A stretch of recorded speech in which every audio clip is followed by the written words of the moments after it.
Welcome my viewer to my encouragement channel. I've been talking about different topics. Some of them are my experiences, others are encouragements, and I will continue with the same. But for today, I want to talk about something that is different from what I've been talking about, though related. I want to talk about domestic violence. Or rather, I want to talk about damaged emotions, whereby one of the things that we find with people living with damaged emotions, they are caused by domestic violence, and it is the one that I'm going to tackle today.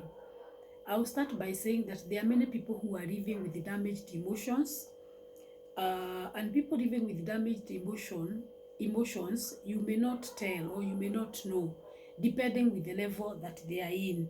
And they are the majority, and we have not been noting them. And they are in our midst, they are in our families, they are in our places of work, they are in the community, they are in the leadership, they are all over. People who are living with damaged emotions. When we talk about categories of people, we are able to identify them because we can be able to see. It is something very, very visible. When we talk about the people who have lost their hearing and speech, they are the ones that we call them deaf. When they communicate with their sign language, it will tell you that these people cannot be able to hear with their physical ears. When you see a person walking with a walking stick, a young person walking with a walking stick, you will know that this person is blind because you can see the physical weakness or the physical impairment. But now when we come to the people who are living with damaged emotions, it is very difficult to identify. It is very difficult to note or to know, unless you are very keen, that somebody is living with damaged emotions. You may ask me what damaged emotions are. Maybe for the sake of the new viewers, I want to introduce myself just a little bit and say that I'm Jean Agnes Jerry Madenge. I'm a clinical pastoral counselor in a hospital, and I'm also a minister of the gospel. I'm also a teacher and a mother, a wife, a grandmother, and so on and so forth. But that is not what is important. What is important is what we are sharing about, because I would want by the end of this session, you are going to identify somebody that you can help. You are going to identify somebody that you can work with, so that we can be able to help these people who are living with the damaged emotions. What is damaged emotions, or what are damaged emotions? It may look a mountain, it may look an elephant, but it is very simple. When I was doing my bachelor's in theology, my research paper I did on dealing with damaged emotions, and the professor who was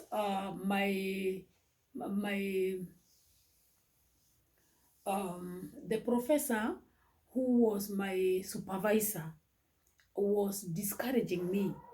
She was a lady, but she knew me very well. And she was called Professor Gishoki. And she was really questioning me whether I'll be able to deal with that topic, because I was so emotional. And she knew, and I also knew, that dealing with emotions, it's also going to make me emotionally drained. And I choose this topic because I really wanted to help and to support those people who are living with damaged emotions. And that's why I had to do it, so that I can also cope, and I can also help others as I do my research. Now, back to the topic. I have said that I'm going to deal with the damaged emotions, and we are going to identify, or we are going to see one of the things that brings about, or yes, cause of damaged emotions. I've talked about, or I've mentioned about um, domestic violence. Before we come to domestic violence, it is good to ask ourselves that what causes domestic violence? Domestic violence can be brought about by so many things. Uh, some of them, because we cannot be able to share or to discuss or to talk about all of them, some of them are like poor communication,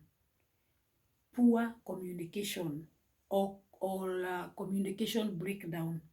This is the key factor that affects or that brings about domestic violence in a home or in a family.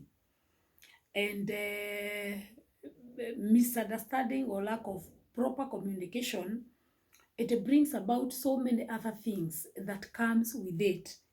And we start hearing people fighting, we start hearing people colliding, we start hearing people have got fights and misunderstanding of all kinds of nature. So that is poor communication or communication breakdown. Number two, it is competition. When partners start competing, when family members start competing, when the family members have no respect for one another, it is very likely that they are going to have domestic violence. And there are so many other reasons. I may not even mention a half.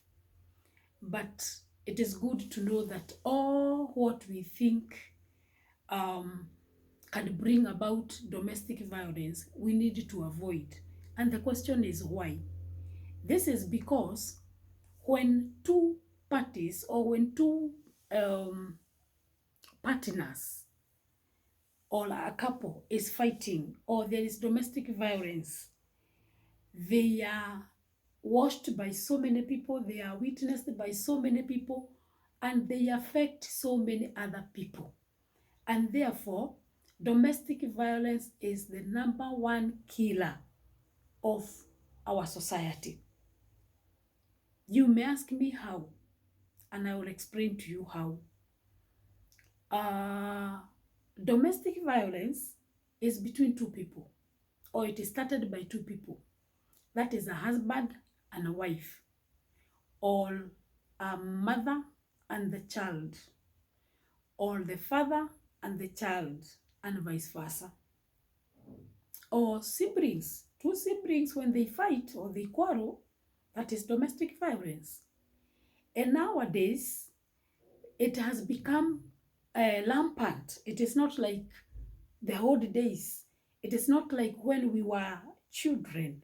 Some of the things we are hearing, we had not heard about them, even imagined about them. But today, every day, there are news that comes or that we hear that a husband has killed the wife, a wife has killed the husband, children have killed their parents, parents have killed their children, and they are very perturbing or they are very disturbing information or messages when we receive them. But we only see that very direct family member who is affected.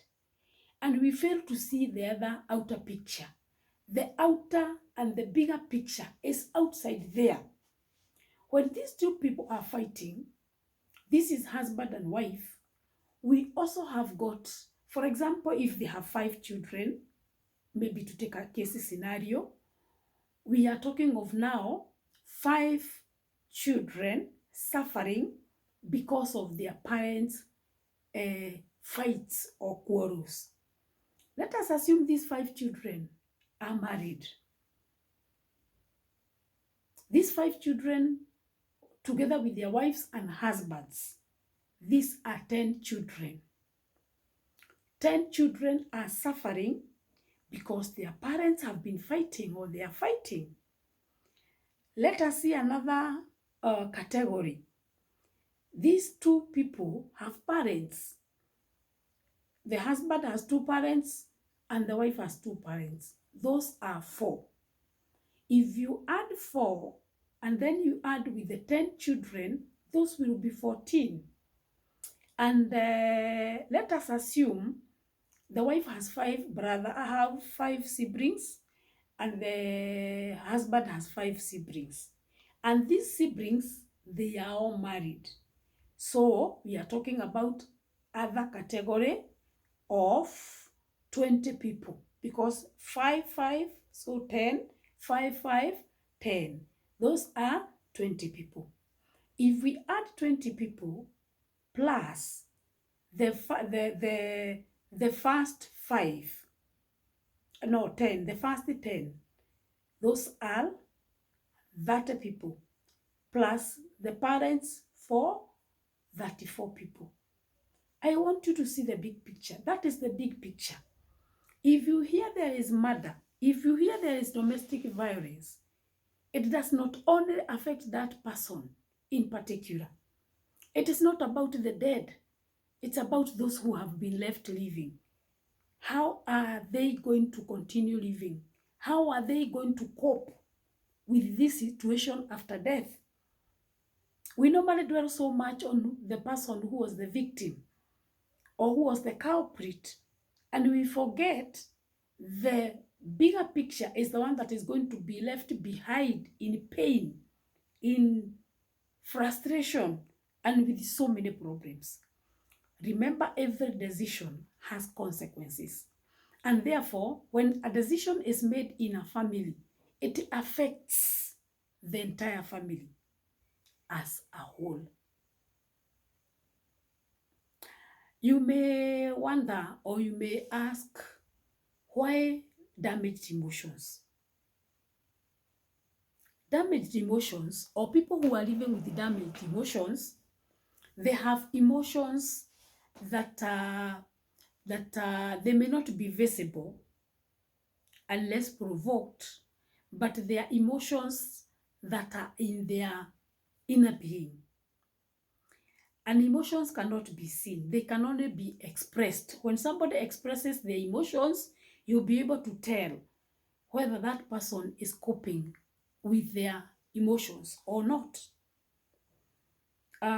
Some of the examples of somebody living with damaged emotions, because there are many, and this affects everyone, and it affects people from all classes, from all ages. It doesn't choose anyone, an old person, an elderly person, a young person.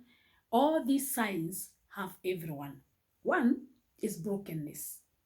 You talk to somebody, they start breaking. You talk to another one, they start crying. You talk to another one, they start shouting. Others start screaming. Others, they start abusing. Others, they project their anger. Brokenness. Brokenness goes together with anger and bitterness. When one is bitter, when one has a wound that they have not been able to heal, when one has unfinished business that has not been addressed, they will live in bitterness. They will live in anger. And something else that goes together with that also is unforgiveness. When we fail to forgive those who offend us, when we fail to forgive those who oppress us, those who curse us, those who have got ill motives against us, and we keep it to our hearts, this will cause damaged emotions. Something else is loneliness. When one feels lonely, or when one is lonely, there is a probability that this person is going to be suffer from damaged emotions. And why? Loneliness, the Englishman say, or people say, that you can be lonely, you can be alone, but very happy. and you can be in the midst of multitude and you are very lonely. This one means it is all about your feelings, your inner feelings. And therefore, loneliness is another key emotion that can really that we can really call a damaged emotion. The other thing is frustration. There are many people who are living with frustrations.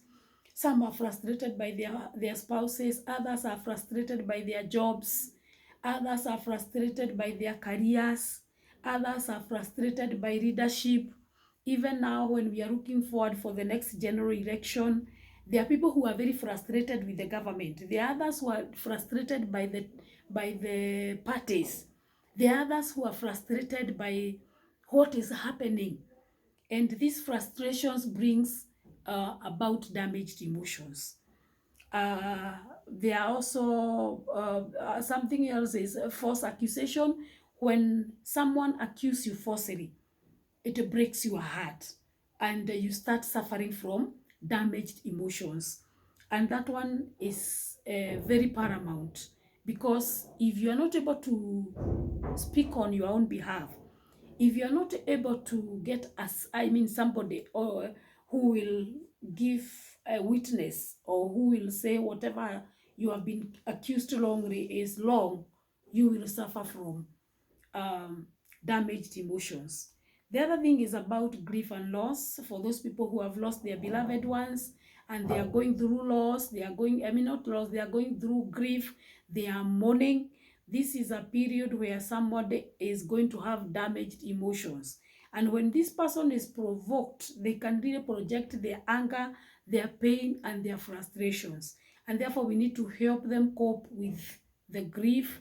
We help them cope with the sorrow. We help them cope with the denial and the stages that they are going through, so that they may be able to overcome. Something else is about betrayal. Betrayal is whereby you find a friend, a very close person, a person that you value, a person that you trust, then they betrays you. And these are the people that we confide with.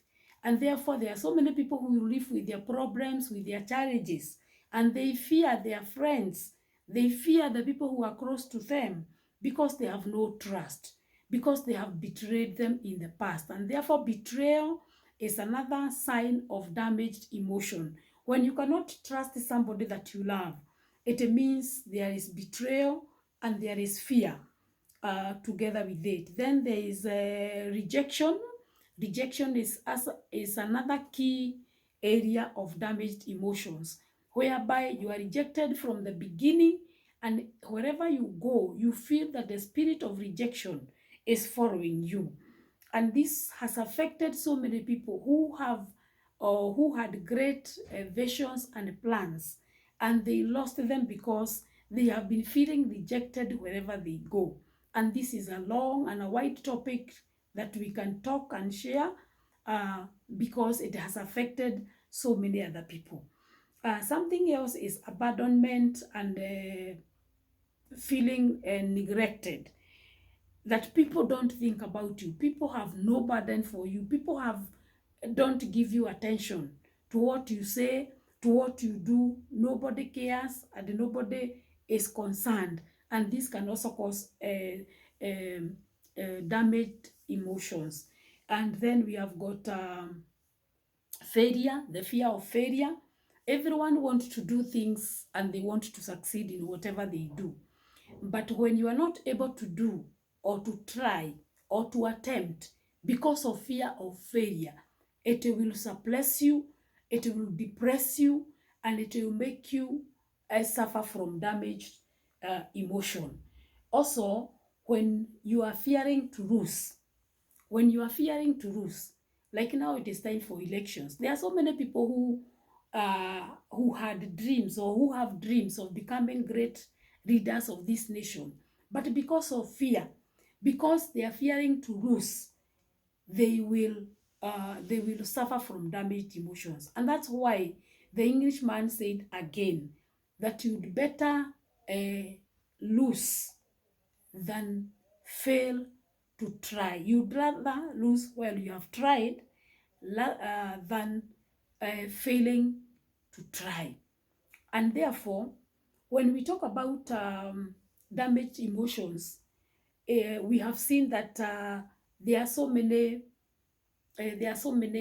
causes of damaged emotions, and